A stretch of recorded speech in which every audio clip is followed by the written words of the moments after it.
Hello, Gene Schwimmer here. Welcome to today's vlog. I'm going to start off today's vlog by talking about Romania, of all places. Romania, the old Ceausescu regime, the communist regime that fell, and something called preference cascade, because this is the way the communist regime of Romania fell. It was a very quick process, actually. It happened within days after literally decades of rule, communist rule, dictatorship by the Ceausescus. And what happened was Ceausescu was making a speech in a large plaza. Thousands and thousands, I don't know how many thousands of people were just obediently listening, afraid to say anything, until one person shouted out, "Death to the dictator," or something like that. And once he said it, another person shouted the same thing, "Death to the dictator." Then another one, and another, and another. The point I'm making is that Ceausescu had scared everybody into being silent, but one person spoke up. And, well, the whole point of keeping everybody silent is then you don't know how many, you don't know how many other people agree with you. You're afraid to say anything because maybe you'll say something and everybody around you will just jump on you and beat the crap out of you, and you're hauled off by the secret police and you're thrown in prison, and then you never heard from again. But what happened this time was this one person shouted out, then another person shouted out, then another, then another. Eventually, the whole plaza was shouting. The Ceausescus, the husband and wife, had to flee. They were hunted down and they were taken out and they were shot. That is something called a preference cascade. And I'm going to jump from that to the November 3rd election, and from there to today, because YouTube, it's my question, I guess. I'll just ask you, it's a question, what you think you're accomplishing by censoring people, by shutting us up, by not allowing us to speak freely about the election. Do you think that people's minds are changed by not being able to speak? Do you think people's minds are being changed by people not being able to debate? If you have somebody criticizing the election and then you could have somebody else come up with another point of view, and then you can have a debate about it. Maybe it would spur an investigation that would settle the question once and for all. But of course, that's not necessary in the eyes of YouTube, because they think the question has already been settled. And I have to say, I'm forced to say that it was a perfect election, but you can't stop me from thinking, and you can't stop millions of people from thinking. And I just don't think it's healthy to stifle debate. When you tell half of the country that they're not allowed to speak their minds, you can expect them, and I want to be clear, I'm not talking about physical violence like Antifa engages in, and like Black Lives Matter engages in, and like Antifa engaged in as part of the group of protesters who occupied the Capitol on January 6th. It wasn't just Trump supporters. I just have to say again, I don't understand what you think you're accomplishing by just shutting us up. So now I want to talk about, well, this is one example of what I'm talking about. This resentment or this not being able to speak cannot stop people from thinking, and it cannot stop state legislators from thinking either. And that's what I'm going to get to today, or the Republican Party for that matter. And again, YouTube, I am not talking about the November 3rd election that was already held, but I would think that since that was such a fair and wonderful election, that YouTube and everybody else and our Democratic friends would want equally perfect elections going forward. And I think that we would not want to have this kind of divisiveness that we're having now. I would think that YouTube would want to ensure that future elections, and that's all I'm talking about, future elections that have not even happened, will be as wonderful and fantastic and fair and open as the one that we just had on November 3rd. And that's what I'm talking about today, because some legislatures, and the Republican Party and Republican candidates for office are doing something to help us have fair elections in the future. I'm just going to share 4 of those initiatives with you today. I'm just going to give you the headlines, and I'm going to quote from the articles. And again, YouTube, these are things that are being done going forward. Nobody, including the censors, the dictators at YouTube, should have a problem with this. So here's the first one. Now, of course, a lot of this dispute about this perfect election was about the voting in Georgia. So we'll start with Georgia. Georgia's GOP-led Senate passes bill requiring ID for absentee voting. The Georgia State Senate on Tuesday passed legislation that would require voters to submit a driver's license number, state identification card number, or a photocopy of an approved form of identification in order to vote absentee in the state. Another bill advanced by a state Senate subcommittee in a party line 3-2 vote would, if passed, require Georgians who wish to vote by absentee ballot to meet certain requirements in order to do so. As of now, the state does not require voters to have a reason to vote absentee. Last week, Georgia Republicans also filed a sweeping 48-page election bill that would place further limitations on voting if passed, including a provision that would prohibit counties and municipalities from holding advanced voting on Sundays, a day that black churches in the state have previously used to increase voter participation among congregants with, quote, souls to the polls, unquote, efforts. They're talking about no excuse absentee voting.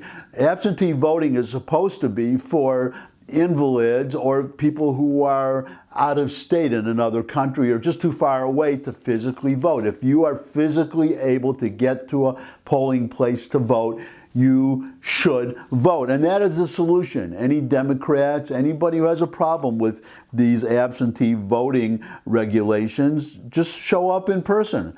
Go to your polling place and vote. If you can't, then you have an excuse, right? You can get a note from a doctor. If you're an invalid, if you're incapacitated, if you're out of the country, well, that's very simple. When you mail in the letter asking for an absentee ballot, it would be postmarked in another country. Because there were allegations about the November 3rd election, which of course are false because it was a perfect election, but there were all these false allegations, I repeat, false allegations about people voting illegally through use of these absentee ballots, about multiple ballots being sent to dead people and dead people submitting ballots, multiple ballots just filled in mysteriously having the same handwriting, all of which, again, YouTube, is all of these allegations false, okay? I am saying they are false, but I am also saying that we certainly would not want that to happen in the future, and the Georgia Senate obviously does not want that to happen in the future because there were these allegations, and the way to prevent such allegations in the future is to put strict limitations on absentee voting. In fact, what they should do, this legislation will do, for instance, the requirement to show ID, that's the requirement if one votes in person in Georgia. So these new laws are simply saying if you can't be there in person, you better have a good reason to be there in person, and you should have the same requirements to verify your own identity as somebody who shows up in person. That is just basic 14th Amendment, YouTube. It's just everybody equal under the law, due process for everybody, no separate set of rules for in-person voting and absentee voting. Everybody votes under the same conditions. And this Sunday voting, I don't believe in advance voting at all, personally, except for these absentee ballots, which have to be mailed in. They have to be mailed in ahead of time. But the problem with early voting is, well, we saw this in the last election, which again was perfect, that there was a poll taken, it's a factual poll, that a lot of people had they known about, well, they voted early and then later heard about the Hunter Biden laptop scandal, but they had already voted.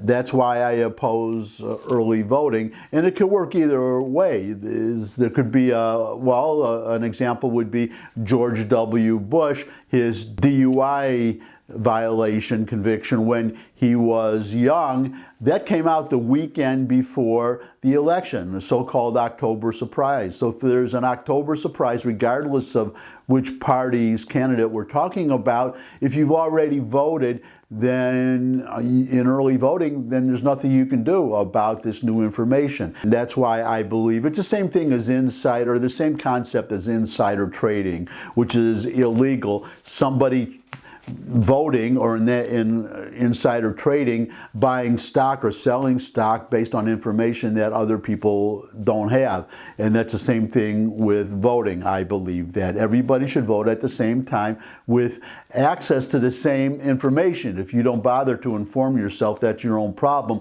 But the information should be out there, and nobody should vote before some late-breaking information. Everybody should wait until the last minute and then vote with all the information one can get. So again, I don't see why there needs to be early voting at all, and I don't understand why there has to be voting on Sunday. It's just a way, it's just a way of just scooping up votes by just voting is a sacred obligation. When I was young, when I first registered to vote, I had to go to City Hall, I believe. I had to go, or to a state office, some government office. I had to physically go somewhere to register to vote. I couldn't do it by mail. I couldn't do it when I get my driver's license. And by the way, if you can go get your driver's license and go to the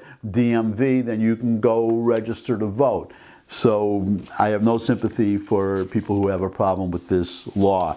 Now I am going to Arizona. Arizona Senate passes bill strengthening its investigative powers amid Maricopa County vote audit dispute. The Arizona Senate passed a bill Thursday that would grant the Arizona legislature the authority to subpoena election records like ballots and tabulating equipment and ignore any laws to the contrary. The bill amends a portion of the Arizona statute such that county election equipment, systems, and records and other information that is under the control of county personnel, quote, may not be deemed privileged information, confidential information, or other information protected from disclosure, unquote. It also subjects such records to a subpoena and stipulates that they, quote, must be produced, unquote. And the legislature's authority to conduct related probes, quote, may not be infringed by any other law, unquote. And this is the good part. The rule change is to be retroactive as of December 31st, 2019, meaning it would apply to records around the November election, which I stipulate again, YouTube, was perfect. It was a perfect election.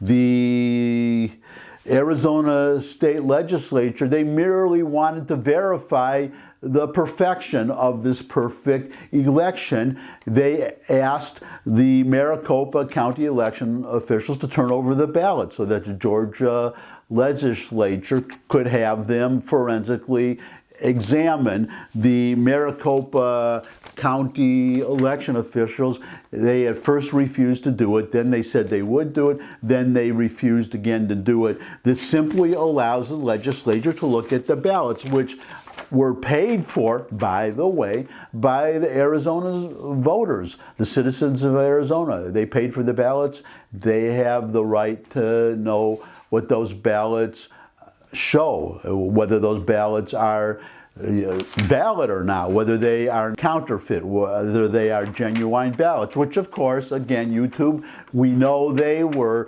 on November 3rd. All of those ballots, everyone was perfect. Those hundreds of witnesses who testified to the contrary, we just ignore them. They're all wrong. They're just liars, okay? They were They submitted depositions under oath, under penalty of perjury, but they were just lying. They just took a chance and they lied. They just hoped that nobody would find out that they lied because, again, it was a perfect election.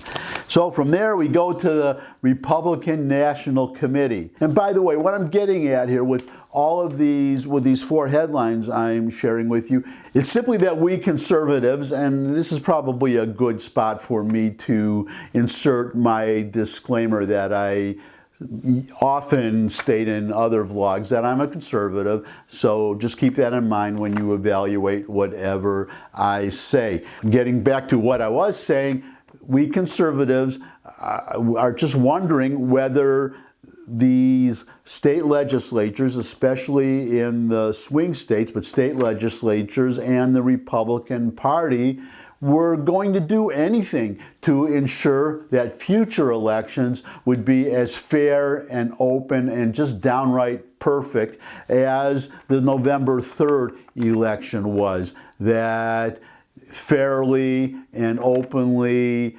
elected the greatest president, Joe Biden, that this country has ever had, going all the way back to George Washington, never mind Abraham Lincoln. Who needs Lincoln and Washington when you've got Biden? And so if you've been wondering, these state legislatures are taking steps to ensure that future elections will be as perfect and fair and open as the November 3rd election. And that brings me to the next headline, the Republican Party.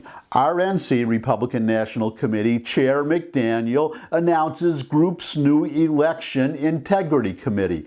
Republican National Committee Chairwoman Ronna McDaniel said Wednesday the group has formed a new committee on election integrity, quote, dedicated to restoring election transparency and ensuring voters have confidence in future election processes, unquote. And again, this is, well, first of all, it's a quote, YouTube. This is what Ronna McDaniel, the chairwoman of the Republican Party, said, and she's talking about future elections, future election processes. She is not saying anything about the November 3rd election, which again was perfect.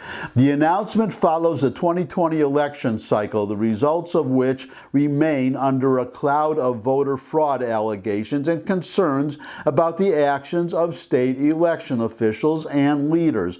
Quote, election integrity is one of the most critical issues we face as a party and as a country, unquote, McDaniel said in making the announcement. Quote, what we saw this past election, states undoing important safeguards, bypassing the proper legislative processes, and changing election laws in the 11th hour was deeply troubling and brought chaos and uncertainty to our sacred democratic processes. As RNC Chair, I will not sit idly by, and the party will respond, unquote. So just wanted to bring you up to date there to what the Republican Party is doing for future elections because, of course, all these stated problems with the past election. And we do know, for instance, that Pennsylvania, the Secretary of State did change laws, and so did the Pennsylvania court change laws, for instance, allowing mail-in ballots without signatures and other steps. So that is not in dispute. And also not in dispute, YouTube, is that this had, well, the Supreme Court actually said they refused to take up a suit just recently about these election problems in Pennsylvania. They just refused to take the case because their rationale was it did not affect the election. These irregularities were not enough to affect the election, but that does not mean that they did not occur. They did occur. The Supreme Court of the United States acknowledged that they occurred, and what Ronna McDaniel is talking about is simply making sure that something like this doesn't happen in the future where there could be enough of these irregularities that it does affect the election. Everybody should want that. And in fact, I don't have a headline for you today, but Pennsylvania also is taking steps to make sure that the Secretary of State and the governor don't do going forward what they did in the past. And this brings us to the last headline. And this has nothing to do with fraud or shenanigans or anything like that. So no need to to worry about me, YouTube, on this. Even though, again, that election was perfect on November 3rd.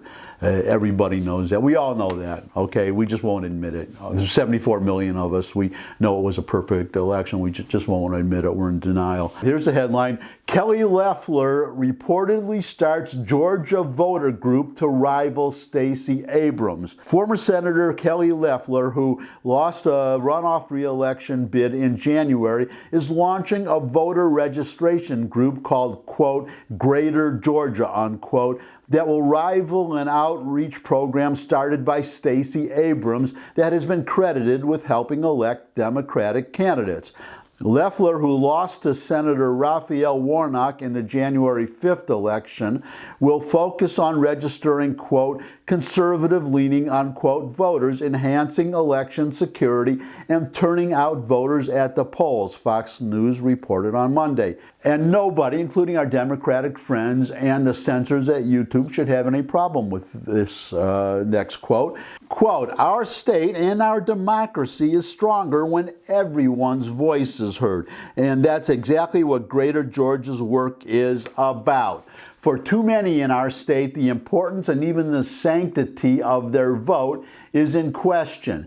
That's why we're rolling up our sleeves to register conservative-leaning voters who have been overlooked, to regularly engage more communities, and to strengthen election integrity across our state, unquote. Leffler, who is worth an estimated $800 million, will kickstart the effort with a seven-figure investment and use the donor network she assembled during her runoff loss to Warnock as a starting point. Abrams, who lost to Brian Kemp in her run for Georgia governor in 2018, launched the National Voter Organization the following year with the goal of turning Georgia into a blue state. Her success alarmed Republicans who watched the Senate races slip away to Democrats and President Biden take Georgia, which hadn't voted for a Democratic presidential candidate in 30 years. Leffler's group will also seek election reforms to increase transparency and put safeguards in place to prevent election fraud. So we also have a Republican or former Republican candidate, Senate candidate. Also, well, she's got $800 million. She's starting out with seven-figure, that's over $1 million investment. She's got the wherewithal just herself to create quite a get out the vote and voter registration effort. Plus, she's going to also work on voter reform with the Georgia legislature. Hopefully they'll work together. But bottom line, none of our Democratic friends should object to this. She's simply trying to get more voters to vote. The same thing that Stacey Abrams did. But Stacey Abrams specifically targeted Democratic voters or new Democratic voters. She worked to register more Democrats. There is absolutely nothing wrong with a Republican doing exactly what the Democrat Stacey Abrams did. So I can just say Godspeed, Kelly Leffler. I wish you every success. And with $800 million, you should be able to register a lot of Republican voters. And that's it for today. As always, I appreciate the time that you spent with me. I would appreciate a thumbs up if you like this video. Share with anybody you think would also like the video. Got any comments? Comment section below the video where you can put questions, suggestions for future topics. You could also subscribe. I love getting subscribers. You could visit my music channel where I put my original music, created and performed by yours truly. There's a link in the description, and you can come back and see me again. I look forward to seeing all of you again, and until I do see all of you again, bye.